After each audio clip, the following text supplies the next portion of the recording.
Ela ergueu a taça de champanhe vintage, avaliada em 500 euros a garrafa, e apresentou-me a Elite de Cascais como seu rascunho falhado.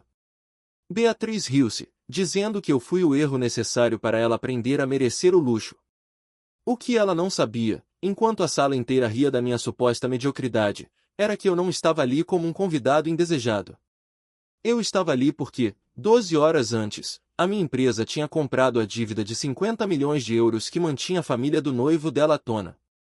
Ela achava que estava a humilhar um ex-marido falido, mas estava a insultar o novo dono do seu futuro. A brisa fria do Atlântico batia nas janelas panorâmicas daquela vivenda na Quinta da Marinha, mas o gelo real estava dentro da sala. Eu permaneci imóvel, segurando o copo de uísque barato que o barman me serviu por pena, enquanto Beatriz desfilava com o seu anel de noivado de 3 quilates. Para ela, aquela festa era a coroação. Tinha trocado um homem que passava as noites a programar algoritmos logísticos por Rodrigo, herdeiro de uma das maiores construtoras de Portugal. A narrativa dela era perfeita e cruel. Dizia a todos que eu era o marido de treino, o homem sem ambição que contava tostões para ir ao cinema, enquanto Rodrigo era o visionário que a levaria a Paris em jatos privados. A sala riu.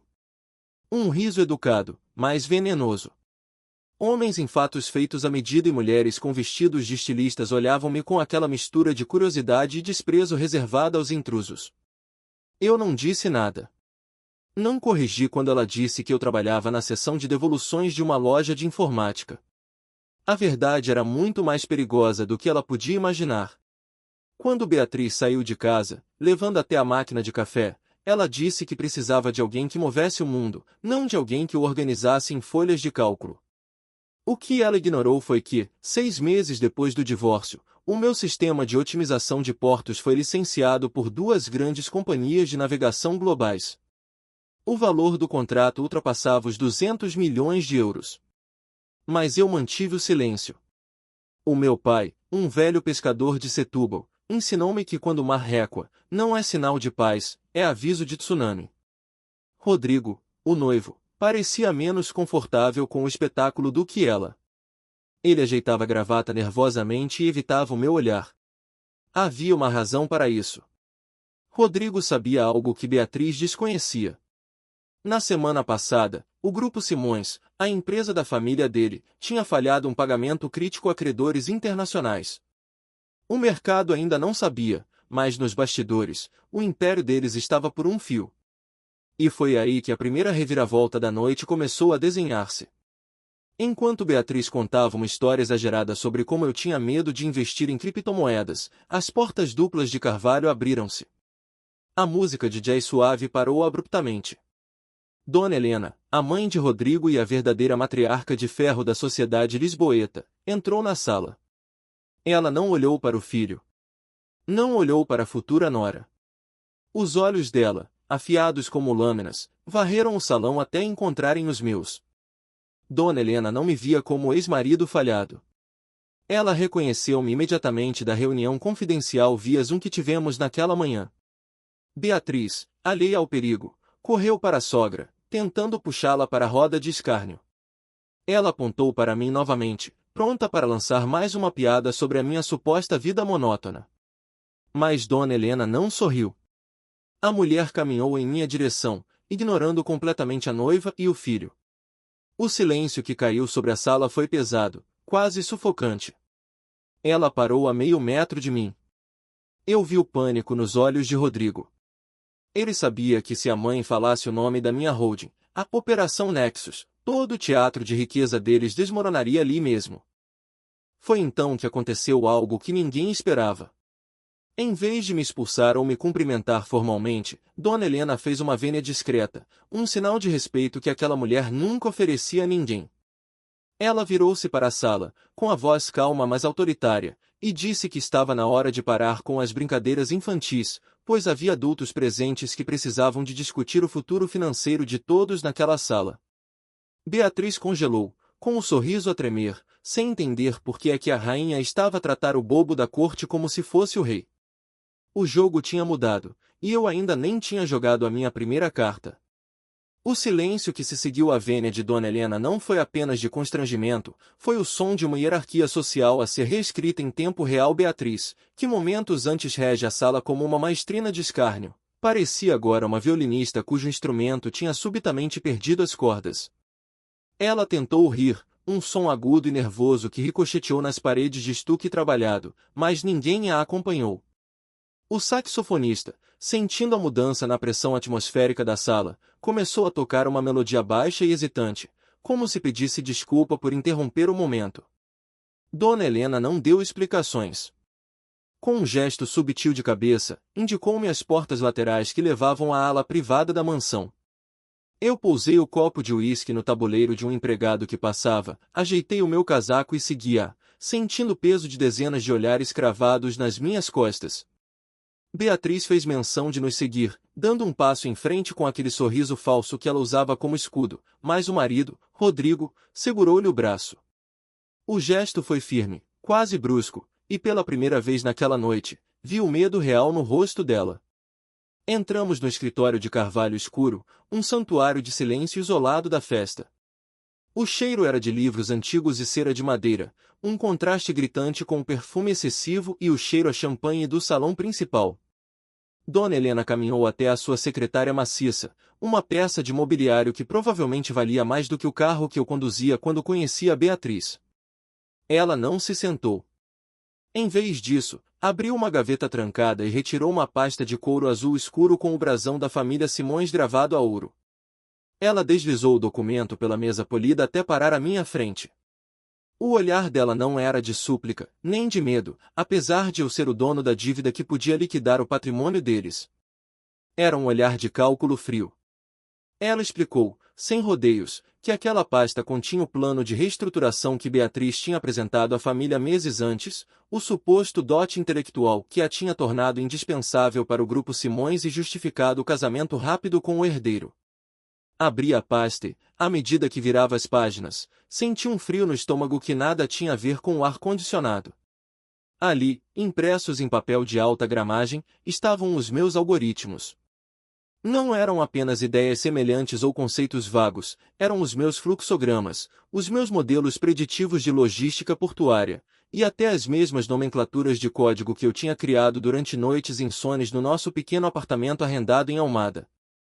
Beatriz não tinha apenas levado a máquina de café quando se foi embora. Ela tinha feito cópias de segurança do meu disco rígido externo. Ela tinha roubado a fundação da minha empresa, a Nexus, e reembalado tudo sob o nome pomposo de Metodologia Beatriz de Eficiência Corporativa. A ironia era brutal. Ela passou anos a chamar-me medíocre, a dizer que eu não tinha visão, enquanto secretamente estudava e roubava o trabalho da minha vida para vender como se fosse a sua própria genialidade. Ela usou o meu cérebro para comprar o bilhete de entrada na vida de luxo que eu supostamente não lhe podia dar. Dona Helena observava a minha reação, analisando cada microexpressão. Ela confessou que sempre desconfiou da profundidade técnica de Beatriz. Disse que, nas reuniões de direção, a futura nora usava termos vagos e evitava perguntas específicas, escondendo-se atrás do carisma e da promessa de resultados futuros. Mas agora, com a revelação da minha identidade como o credor misterioso e o verdadeiro arquiteto daquele sistema, as peças encaixavam-se com uma clareza devastadora. A matriarca não precisou de dizer que se sentia enganada, a rigidez da sua postura dizia tudo.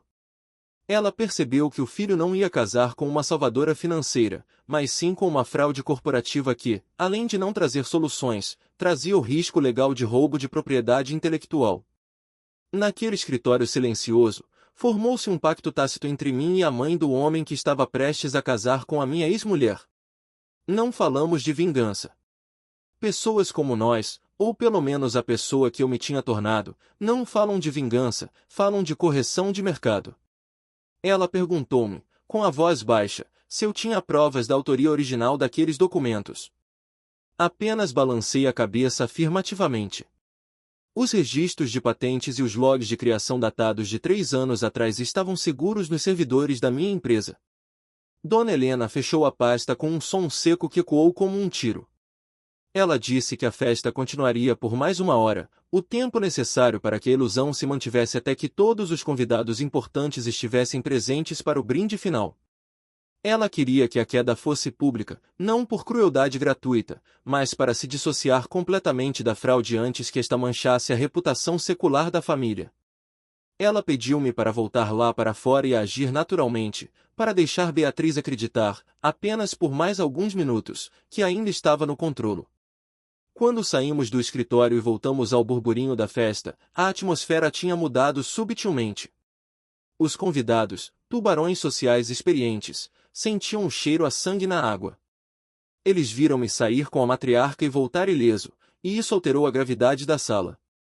Rodrigo estava encostado a uma coluna, com um copo vazio na mão, o rosto pálido e suado.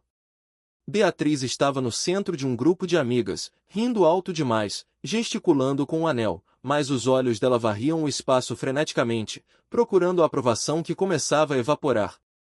Quando os nossos olhares se cruzaram, eu não desviei. Ergui ligeiramente o meu copo num brinde silencioso. Ela não sabia, mas aquele gesto não era de saúde, era de despedida. A armadilha que ela tinha construído com mentiras e o meu trabalho roubado estava prestes a fechar-se sobre ela, e desta vez, não haveria ninguém para salvar da sua própria ambição desmedida. O palco estava montado, e a cortina estava prestes a subir para o ato final da sua performance. O sol poente tingia o céu de Cascais com tons de roxo e laranja queimado, mas dentro da sala principal, a iluminação artificial dos lustres de cristal criava um ambiente clínico, quase cirúrgico. A atmosfera tinha mudado de uma celebração frívola para uma tensão elétrica que arrepiava a pele. Os empregados moviam-se com uma descrição fantasmagórica, reabastecendo copos, mas ninguém bebia realmente. Os convidados, aquela elite habituada a ler as entrelinhas dos mercados financeiros e das colunas sociais, sabiam que a festa tinha acabado, mesmo que a música continuasse a tocar suavemente. Eles formavam pequenos grupos, murmurando, lançando olhares furtivos entre mim, que permanecia imóvel junto ao bar, e Beatriz, que continuava sua performance cada vez mais desesperada no centro da sala. Foi então que o som inconfundível de uma colher a bater numa taça de cristal cortou o burburinho. O som foi nítido, imperativo. Dona Helena estava de pé junto à lareira de mármore, com uma postura que fazia os seus 70 anos parecerem uma armadura de ferro. Ao lado dela, Rodrigo parecia um homem condenado à forca, pálido e com o olhar fixo no chão, incapaz de encarar a mulher que, minutos antes, ele acreditava ser a salvação da sua herança. A sala silenciou-se instantaneamente. Beatriz, assumindo que aquele era o momento do brinde tradicional aos noivos, ajeitou o vestido e caminhou em direção à sogra com um sorriso triunfante, pronta para receber os elogios públicos que tanto desejava. Mas Dona Helena não sorriu. Com a voz projetada e firme, ela começou um discurso que não falava de amor ou união, mas de integridade, legado e sobrevivência. Ela falou sobre como o Grupo Simões enfrentava a tempestade financeira mais grave da sua história centenária, uma revelação que fez com que vários investidores presentes na sala trocassem olhares alarmados. Beatriz parou a meio do caminho, confusa, o sorriso a vacilar. A matriarca continuou, explicando que a salvação da empresa não tinha vindo de estratégias internas ou de novas parcerias familiares, como todos esperavam, mas sim da intervenção externa de um novo acionista maioritário que tinha adquirido a dívida tóxica da construtora naquela mesma manhã. Quando Dona Helena estendeu a mão na minha direção, apresentando-me não como ex-marido descartado, mas como o novo proprietário da dívida e o parceiro estratégico que detinha o controle financeiro do grupo, o tempo pareceu parar. O choque na cara de Beatriz foi visceral. A cor drenou do seu rosto, deixando a maquilhagem subitamente excessiva e artificial. Por um segundo, houve um silêncio absoluto, tão profundo que se podia ouvir o bater das ondas lá fora. A reação de Beatriz foi instintiva e violenta, uma defesa de animal encurralado. Ela não aceitou a derrota, ela atacou. Começou a rir, um som estridente e maníaco, tentando convencer a sala de que aquilo era uma piada de mau gosto ou um erro colossal. Ela virou-se para os convidados, gesticulando freneticamente na minha direção, acusando-me de ser um perseguidor obsessivo que não conseguia superar o fim do casamento. Ela gritou para a sala que eu era um homem doente, que tinha manipulado a mãe do noivo, que eu estava ali apenas para estragar a felicidade dela porque não suportava vê-la vencer. Ela tentou usar a sua influência social, apelando aos amigos e sócios presentes para que me expulsassem, pintando-me como um vilão louco de uma novela barata. Eu não me movi. Não gritei. Não a interrompi. Deixei que ela cavasse a sua própria sepultura com cada palavra histérica. A calma é a arma mais devastadora quando o oponente espera o caos. Quando ela finalmente parou para recuperar o fôlego, esperando ver a indignação nos rostos dos convidados, encontrou apenas embaraço e pena. Foi nesse momento que dei o meu passo em frente. Caminhei calmamente até ao sistema de projeção que tinha sido montado para mostrar as fotos da infância do casal. Com um simples toque no meu tablet, que estava sincronizado com o sistema da casa, substituí a imagem de fundo, uma foto romântica deles em Paris, por algo muito mais brutal, a linha do tempo de desenvolvimento do software Nexus. Na tela gigante, projetada com uma clareza impiedosa, apareceram 2 documentos lado a lado. À esquerda, o registro oficial da minha patente internacional, datado e autenticado 3 anos antes, com código-fonte original e a minha assinatura digital. À direita, a proposta interna que Beatriz tinha apresentado ao Conselho de Administração do Grupo Simões há 6 meses, contendo exatamente os mesmos diagramas, a mesma lógica e até os mesmos erros de sintaxe que eu tinha corrigido nas versões posteriores. A prova do plágio não era apenas técnica, era visual, irrefutável e humilhante. A sala engoliu em seco. Os investidores, homens e mulheres que entendiam de propriedade intelectual e compliance, perceberam imediatamente a gravidade da situação. Beatriz não tinha apenas mentido sobre o seu passado ou sobre mim, ela tinha cometido fraude corporativa. Ela tinha vendido ao Grupo Simões uma tecnologia que não possuía, expondo a empresa a processos milionários que poderiam tê-los levado à falência definitiva se eu não tivesse intervindo. O murmúrio que percorreu a sala mudou de tom. Já não era sobre fofoca social, era sobre crime, responsabilidade legal e o choque de ver uma máscara cair tão completamente. Beatriz olhou para a tela, depois para mim, e finalmente para Rodrigo. Ela tentou balbuciar uma explicação, dizendo que tínhamos trabalhado juntos, que eu a estava a ajudar, tentando reescrever a história mais uma vez. Mas a mentira morreu na sua garganta quando viu a expressão de Rodrigo. Ele não estava a olhar para ela com amor ou confusão. Ele olhava para ela com horror. Ele percebeu, naquele instante, que a mulher com quem ia casar não era uma visionária incompreendida, mas uma oportunista que quase destruiu o legado da família dele com base em mentiras roubadas de um computador doméstico em Almada. Eu tomei a palavra pela primeira e única vez naquela noite, não para discursar, mas para esclarecer os factos técnicos. Expliquei calmamente, dirigindo-me aos acionistas presentes e ignorando Beatriz, que a tecnologia que sustentava a nova estratégia logística do grupo era, de facto, minha propriedade exclusiva. Informei-os de que, como novo detentor da dívida, eu estava disposto a licenciar o uso do software para salvar a empresa, mas sob uma condição inegociável, a remoção imediata de qualquer elemento fraudulento da gestão e da vida pessoal dos administradores. A mensagem foi clara. Eu não estava a pedir que Rodrigo terminasse o noivado. Eu estava a dizer, com o peso de 50 milhões de euros e a lei do meu lado, que eles tinham de escolher entre a sobrevivência da empresa e a mulher que os tinha enganado. Beatriz ficou sozinha no centro do tapete persa, isolada por um círculo invisível de desprezo. O champanhe nas taças dos convidados aquecia, esquecido, enquanto a realidade fria e dura se instalava. A mulher que queria ser rainha tinha acabado de ser desmascarada como uma ladra perante a corte que tanto desesperava por impressionar. E eu, o ex-marido medíocre, era o único com o poder de decidir se o reino sobrevivia ou ardia. O som do colapso do mundo de Beatriz não foi uma explosão, mas o ruído seco e definitivo de um anel de noivado a bater numa mesa de vidro. Rodrigo, o homem que ela via como seu troféu final, não gritou nem chorou.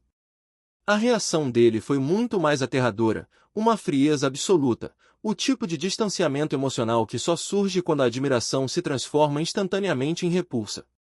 Ele olhou para os documentos projetados na parede, depois para a mulher que jurava amá-lo, e viu, pela primeira vez, a estranha que ela realmente era. Com movimentos lentos e deliberados, ele retirou a mão do braço dela, como se o toque lhe causasse uma queimadura física. Aquele gesto simples, executado sob o olhar atento de toda a elite empresarial de Cascais, foi a sentença de morte do noivado. Ele não precisou de dizer que tinha acabado, o espaço vazio que ele criou entre os dois gritava isso mais alto do que qualquer palavra. Beatriz tentou preencher aquele silêncio com desespero. Ela avançou para ele, as mãos a tremerem, tentando agarrar a lapela do casaco dele, implorando com os olhos, sussurrando promessas de explicações que não existiam. Ela tentou vender a ideia de que tudo o que fizera, inclusive o roubo da minha propriedade intelectual, tinha sido por amor, uma tentativa distorcida de garantir o futuro deles. Mas Rodrigo já não a ouvia. Ele olhou para a mãe, Dona Helena, e num momento de entendimento silencioso, a hierarquia familiar foi restaurada. Ele percebeu que a mãe não tinha sido cruel ao convidar-me, ela tinha sido cirúrgica, extirpando um tumor maligno antes que este se tornasse fatal para o organismo da empresa. Rodrigo virou as costas a Beatriz e caminhou para o lado da mãe, deixando a ex-noiva sozinha no centro da sala, exposta e vulnerável. A reação da sala foi um estudo em crueldade social. Se momentos antes os convidados olhavam para Beatriz com inveja ou admiração, agora olhavam como se ela fosse contagiosa. Ninguém se aproximou para consolar. Pelo contrário, o círculo humano à volta dela expandiu-se, criando uma zona de exclusão física. Os telemóveis, que antes filmavam a festa para as redes sociais, foram discretamente guardados ou, pior, apontados para captar a humilhação em tempo real. Os murmúrios recomeçaram, mas agora não eram sobre o vestido ou a decoração, eram sobre fraude, espionagem industrial e alpinismo social. Beatriz, que tinha passado anos a construir uma imagem de sucesso e sofisticação, via essa máscara dissolver-se em segundos, revelando a fraude amadora que estava por baixo. Dona Helena, impiedosa na sua vitória, não permitiu que a cena se arrastasse para o melodrama. Ela fez um sinal discreto para o chefe de segurança da quinta, um homem corpulento que aguardava nas sombras. Ele aproximou-se de Beatriz, não com violência, mas com uma firmeza profissional que não admitia recusa. A matriarca informou a sala, com um tom de voz que encerrava qualquer discussão, que a presença daquela senhora já não era requerida e que, dada a gravidade das provas apresentadas de roubo de propriedade intelectual, os advogados do Grupo Simões entrariam em contato com as autoridades competentes na manhã seguinte. A ameaça não era velada. Não se tratava apenas de um coração partido ou de um escândalo de tabloide, tratava-se de crime corporativo. Beatriz não estava apenas a perder um marido rico, estava a enfrentar a possibilidade real de processos criminais e ruína financeira completa. A saída de Beatriz foi a antítese da sua entrada triunfal. Ela tentou manter a dignidade, erguer o queixo, mas as pernas falharam-lhe. Ela olhou em volta, procurando um aliado, um amigo, alguém daquele círculo dourado que lhe estendesse a mão. Mas os amigos que ela tinha cultivado com jantares caros e mentiras elaboradas estavam agora ocupados a examinar as unhas ou a olhar para o teto, fingindo que ela já não existia. O isolamento era total. Quando os seguranças a escoltaram em direção às portas duplas, o som dos seus saltos no chão de madeira ecoou como marteladas num caixão. Ela olhou para trás uma última vez, e os nossos olhos encontrarão-se. Não vi ódio nela, apenas um medo profundo e a compreensão tardia de que tinha subestimado a única pessoa que realmente a tinha amado pelo que ela era, e não pelo que ela fingia ser. Assim que as portas se fecharam atrás dela, a tensão na sala dissipou-se, substituída por um ambiente de urgência contida. A festa tinha acabado. Os convidados, percebendo que tinham testemunhado algo que seria falado durante décadas, começaram a dirigir-se para a saída, murmurando despedidas apressadas a Dona Helena e Rodrigo. Ninguém queria ficar nos escombros. Um a um, os carros de luxo começaram a deixar a propriedade, levando a notícia do escândalo para Lisboa. Fiquei sozinho com a família Simões no salão agora vasto e silencioso. Os empregados começaram a limpar os copos intocados e os pratos de comida fria. Rodrigo sentou-se num dos sofás de veludo, com a cabeça entre as mãos, a imagem da derrota. Ele não tinha perdido apenas uma noiva, tinha perdido a confiança no seu próprio julgamento. Dona Helena permaneceu de pé, observando-me com respeito. Ela sabia que eu tinha o poder de destruir o que restava do império deles com um simples telefonema para os meus advogados, executando a dívida. Mas eu não estava ali para queimar a terra. A minha vingança contra a mentira de Beatriz estava completa.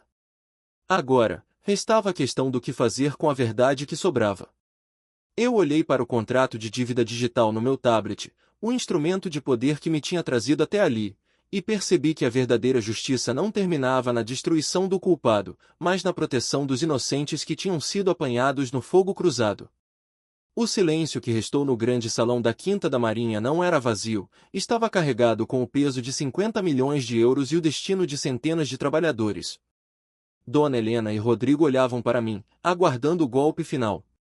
Eles sabiam que, tecnicamente, eu tinha o direito de executar a dívida naquele momento, desmantelar o Grupo Simões e vender os ativos para recuperar o meu investimento, deixando-os com nada além do nome manchado.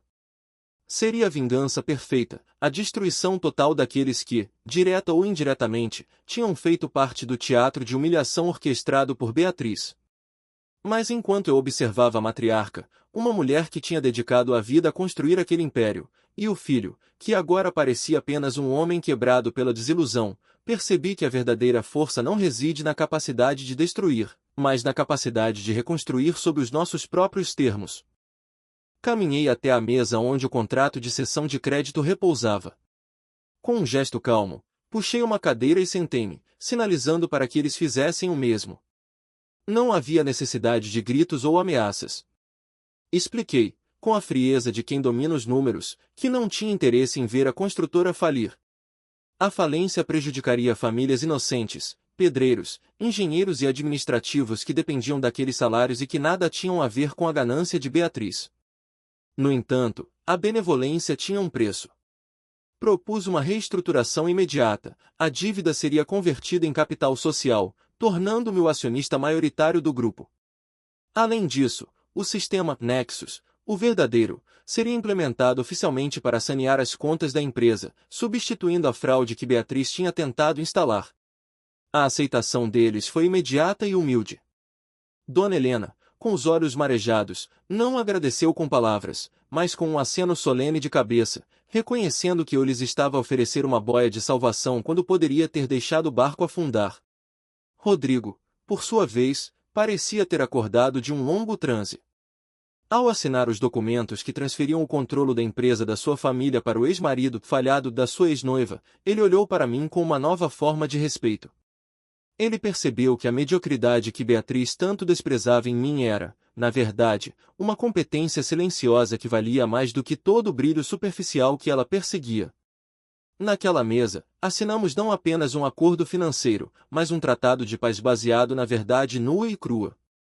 Saí da mansão quando a madrugada já começava a clarear o céu sobre o Atlântico. O ar frio da manhã nunca me soube tão bem. Enquanto caminhava para o meu carro, o meu telemóvel vibrou no bolso. Era uma notificação de mensagem, seguida de outra e mais outra. Parei sob a luz amarelada de um candeeiro de rua e olhei para o ecrã. Eram mensagens de Beatriz. O tom mudará drasticamente desde o início da noite. As primeiras eram acusações furiosas, chamando-me de monstro. As seguintes eram tentativas de negociação, sugerindo que poderíamos resolver as coisas fora dos tribunais se eu retirasse a queixa de roubo de propriedade intelectual. As últimas, enviadas há poucos minutos, eram súplicas desesperadas. Ela dizia que estava sozinha, que os amigos a tinham bloqueado, que não tinha para onde ir porque tinha investido tudo na aparência daquela vida que acabará de evaporar. Li as mensagens com uma estranha ausência de emoção. Não senti pena, nem satisfação sádica. Senti apenas a clareza de quem vê um ciclo fechar-se. Beatriz tinha passado a vida a acreditar que as pessoas eram degraus para o sucesso, que o valor de um homem se media pelo carro que conduzia e não pelo que construía. Agora, ela enfrentava a realidade brutal de que, sem a verdade, o sucesso é apenas um castelo de cartas à espera de uma brisa. O processo legal pelo roubo dos algoritmos avançaria, não por vingança, mas porque a justiça deve ser cega e implacável com quem tenta colher o que não plantou. Ela enfrentaria multas pesadas, possivelmente pena suspensa, e certamente o ostracismo social, uma pena perpétua para alguém viciado em aprovação pública. Guardei o telemóvel sem responder.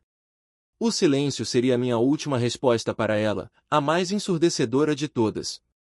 Entrei no carro e liguei o motor. Enquanto conduzia pela estrada costeira do Guincho, com o mar a bater violentamente contra as rochas lá embaixo, pensei na ironia do destino. Ela queria um homem que movesse o mundo. E, no final, eu movi o mundo dela, virando-o completamente do avesso, apenas sendo exatamente quem eu sempre fui, o homem que trabalhava em silêncio enquanto os outros faziam barulho. Nos meses que se seguiram, a história daquela noite tornou-se uma lenda urbana nos círculos empresariais de Lisboa. O Grupo Simões recuperou, agora sob a minha direção estratégica, tornando-se um exemplo de eficiência e transparência. Beatriz desapareceu das colunas sociais, reduzida a uma nota de rodapé cautelosa sobre os perigos da ambição desmedida. Eu nunca procurei a fama, nunca dei entrevistas sobre o escândalo. Continuei a trabalhar, a criar, a viver a minha vida com a tranquilidade de quem não deve nada a ninguém. A melhor vingança, descobri, não é ver o outro sofrer, é chegar a um ponto onde a existência do outro já não importa, onde a nossa própria felicidade e sucesso são tão sólidos e reais que as mentiras do passado não têm qualquer poder para nos atingir. Eu venci não porque a destruí, mas porque me construí a mim mesmo, pedra sobre pedra, verdade sobre verdade. E isso, no final, é o único luxo que o dinheiro não pode comprar.